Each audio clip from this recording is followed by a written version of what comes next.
Olá pessoal, aqui é a professora Andréia Saraiva de Química e na aula de hoje daremos sequência no estudo das propriedades coligativas. Vamos lembrar aí que propriedade coligativa nada mais é do que um estudo do solvente ou quando eu coloco um soluto não volátil dentro dele. Então eu estou estudando as propriedades físicas do solvente quando eu estudo as propriedades coligativas, tá? E a gente viu que o soluto é o que eu coloco aí geralmente em menor quantidade, e esse soluto deve ser não volátil, porque senão ele vai evaporar e eu não vou conseguir ter essa mistura e vou estudar o solvente puro, que não é o caso aqui, que a intenção realmente é estudar o solvente quando ele se mistura com o soluto, tá certo? As propriedades coligativas aí são 4. Eu tenho aí a tonoscopia, a crioscopia, a ebulioscopia e a osmose. São 4, tá? Todas elas aí dependendo apenas da quantidade do soluto e não, da natureza deles. Então, eu dependo aí da quantidade de partículas, mas eu não dependo da qualidade do que é o soluto que eu estou misturando, ok? Então, propriedades coligativas estuda aí o comportamento físico dos solventes quando eu adiciono um soluto não volátil a esse solvente, tá? Então, propriedades coligativas, tonoscopia, crioscopia, ebulioscopia e osmose, tá? Falamos da tonometria, né, da tonoscopia, né, ou um ou outro aí, os dois nomes estão válidos, que é nada mais, nada menos do que eu abaixo a pressão de vapor de um solvente quando eu incluo um soluto não volátil. A gente viu que pressão de vapor é aquela mudança ali superficial de estado físico de líquido para vapor que toda substância tem, né? Por conta aqui da movimentação das moléculas que ficam na superfície do líquido, elas têm uma agitação e tendem a ir para o vapor sem entrar em ebulição, né? Sem chegar na temperatura de ebulição. Por exemplo, a água, a pressão de vapor dela ocorre, né, essa transformação de líquido para vapor, sem necessariamente você entrar em ebulição, né? Foi o caso que a gente citou da piscina, que você entra para tomar um banho de piscina, quando você sai, a água, mesmo sem se secar, a água evapora naturalmente. Por quê? Porque o calor do seu corpo está fazendo com que as moléculas que estão na superfície da água que está no seu corpo, elas entrem num grau de agitação maior, passando para vapor. E não quer dizer que você entrou em ebulição, não quer dizer que você está a 100 graus Celsius, tá? Deus me livre, você tinha morrido. Então, de pressão de vapor é isso, tá? É uma pressão naturalmente aí exercida pelas moléculas aí da superfície de algum líquido, né, de algum solvente, passando aí de líquido para vapor naturalmente.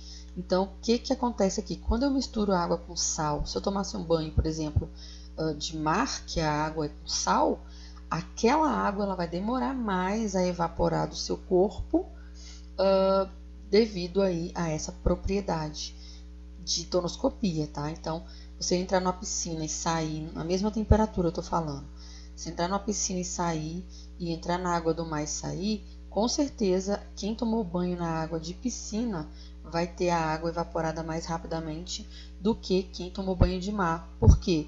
Porque a água de mar é uma mistura do solvente, que é a água, com o soluto, que é o sal, né? E essa mistura do sal vai tornar, né, essa pressão de vapor aí menor, vai abaixá-la, né, fazendo com que a água não evapore tão rapidamente.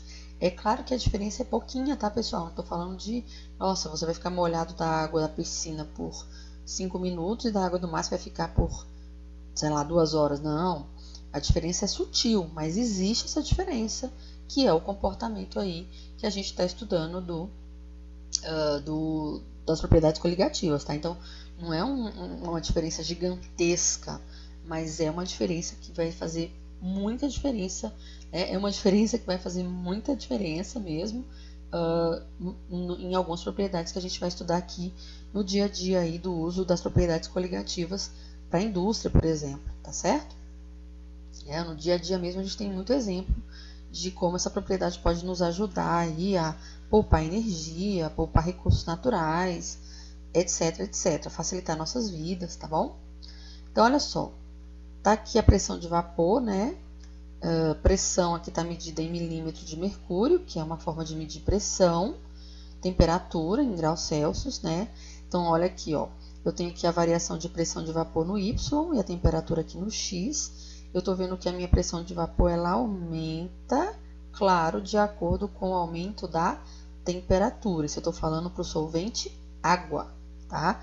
Claro, se eu aumento a temperatura aí, né, eu tenho uma pressão de vapor maior, né? Eu vou ter um grau de agitação das moléculas lá na superfície de água maior. E elas vão ficando cada vez mais, né, velozes e depois elas passam a ser vapor. Isso eu chamo de pressão de vapor. E na água a gente sabe perfeitamente que essa pressão de vapor ela aumenta com o aumento da temperatura, né? Se chegar a 100 graus Celsius, eu vou chegar no ponto de ebulição da água e ela com certeza vai passar do estado líquido para o gasoso, que é aí o processo de ebulição, ok? Vamos lá. Então, ó, tá aqui, ó, pressão de vapor, né? Pressão de vapor. Eu tenho aqui, ó, a 20 graus Celsius, ó, a superfície da água. Algumas moléculas estão ficando agitadas demais, estão virando vapor. E eu tenho uma pressão aqui de 18 milímetros de mercúrio, tá? Você está vendo aqui que eu tenho poucos pontinhos azuis aqui, que é a passagem daqui do líquido para o gasoso. Quando eu aumento a temperatura, quem que está aumentando também? A pressão. Estou falando de um sistema aqui fechado, mas estou aumentando a pressão. Né? Então, ó, você está vendo que o azulzinho aqui, muito mais moléculas de água passaram do estado líquido para o gasoso.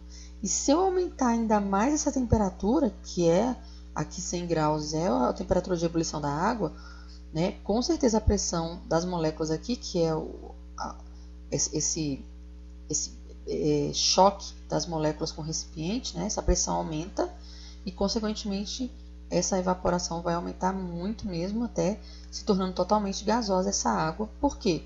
Nesse caso aqui chegou na temperatura de ebulição dela.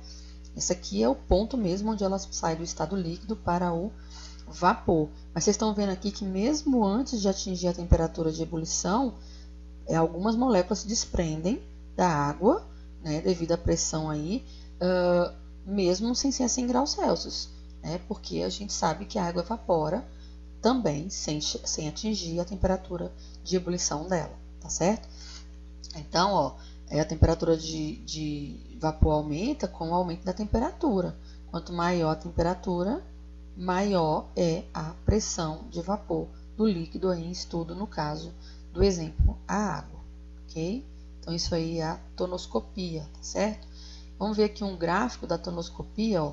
Quanto mais pressão, né, mais volátil é o líquido, né? Então, olha só, tem aqui um gráfico, deixa eu diminuir aqui um pouquinho essa imagem. Aqui, ficou melhor. Eu tenho aqui pressão e eu tenho aqui temperatura. Então, tem os líquidos, as substâncias se comportam de forma diferente. Ó. A gente sabe que o éter é volátil. Se você deixar um tubo de éter aberto, ele vai sair sem ninguém triscar nele. Quando você chegar lá, ele está vazio.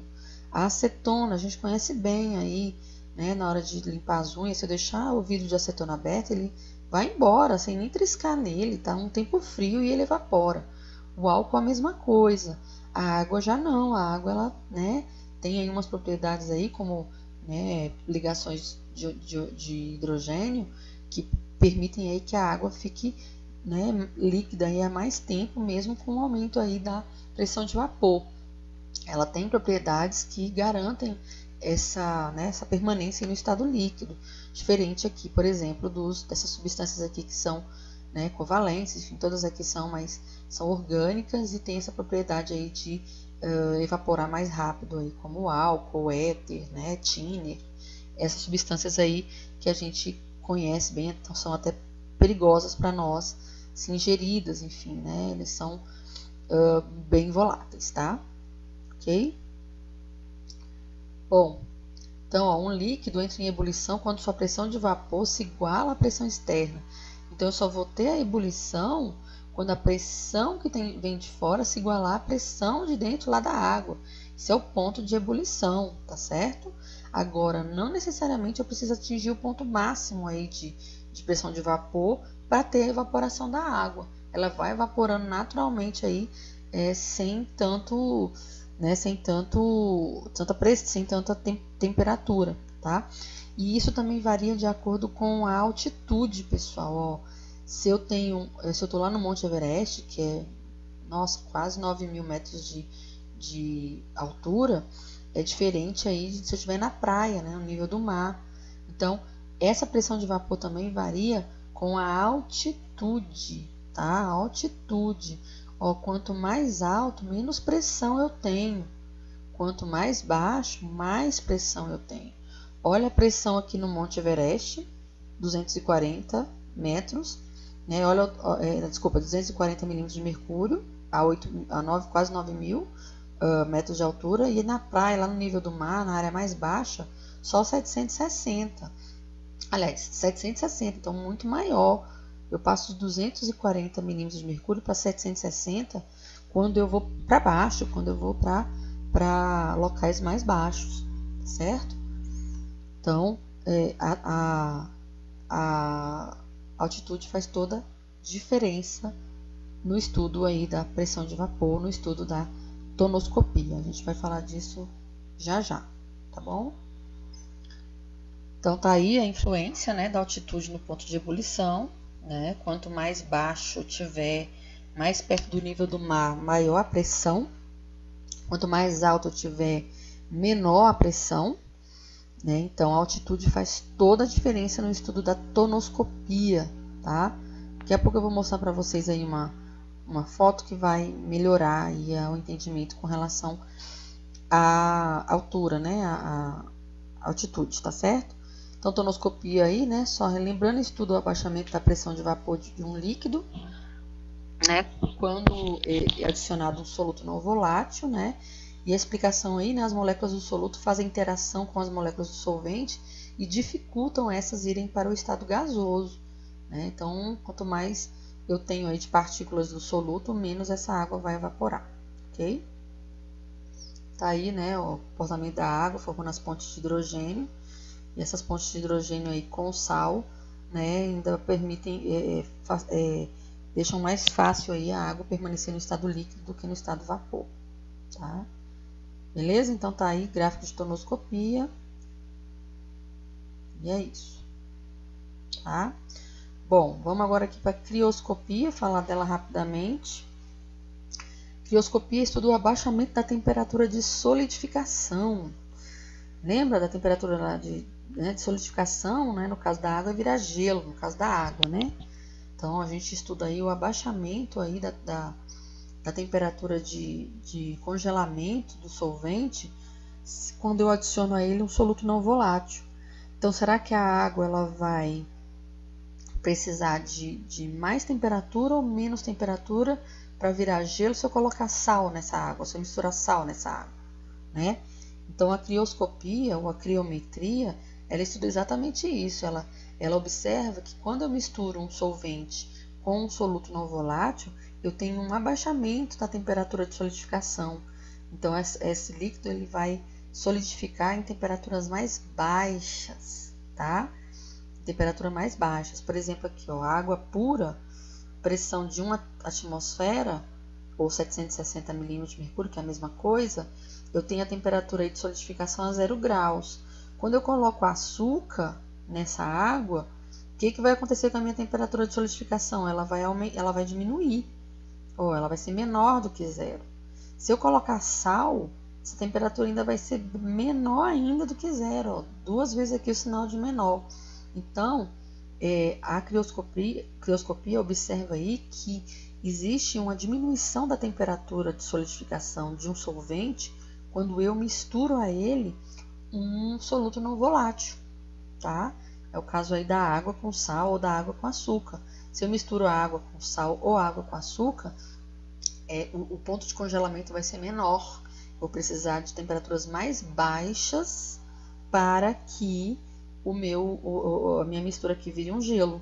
Minha água com sal vira um gelo. Então, se ela ficasse sólida 0 grau, agora ela vai ficar sólida só quando eu atingir, sei lá, menos 2 graus. Então, eu vou diminuir a temperatura para que isso realmente se solidifique, tá? E essa propriedade se deve a essa adição aqui desse soluto não volátil, tá? É o caso aí, pessoal, né, de quando eu ponho sal nas ruas de um país que neva, né, uma mistura salina nas ruas, e aí você tá vendo, ó, aqui eu coloquei sal, aqui eu não coloquei. Aqui tem neve, gelo, aqui não tem. Porque eu coloquei o sal aqui, esse sal se misturou com a água, e aí o ponto de congelamento eu diminuí. Então eu vou precisar de temperaturas mais baixas para congelar isso aqui, e essa parte aqui que não tem sal vai congelar mais rápido. Por isso que aqui tem gelo e aqui não tem tanto gelo. Porque aqui eu coloquei sal, utilizei da propriedade coligativa e aqui não.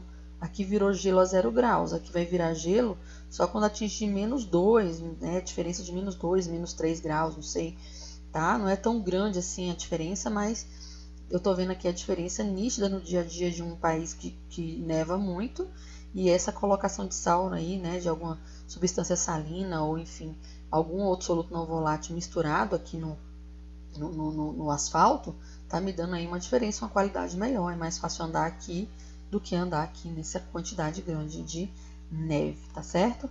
Então, isso aí é o estudo da crioscopia ou da criometria, né? Que a gente vai depois aprofundar, tá bom? Fico por aqui, um forte abraço, até a próxima aula.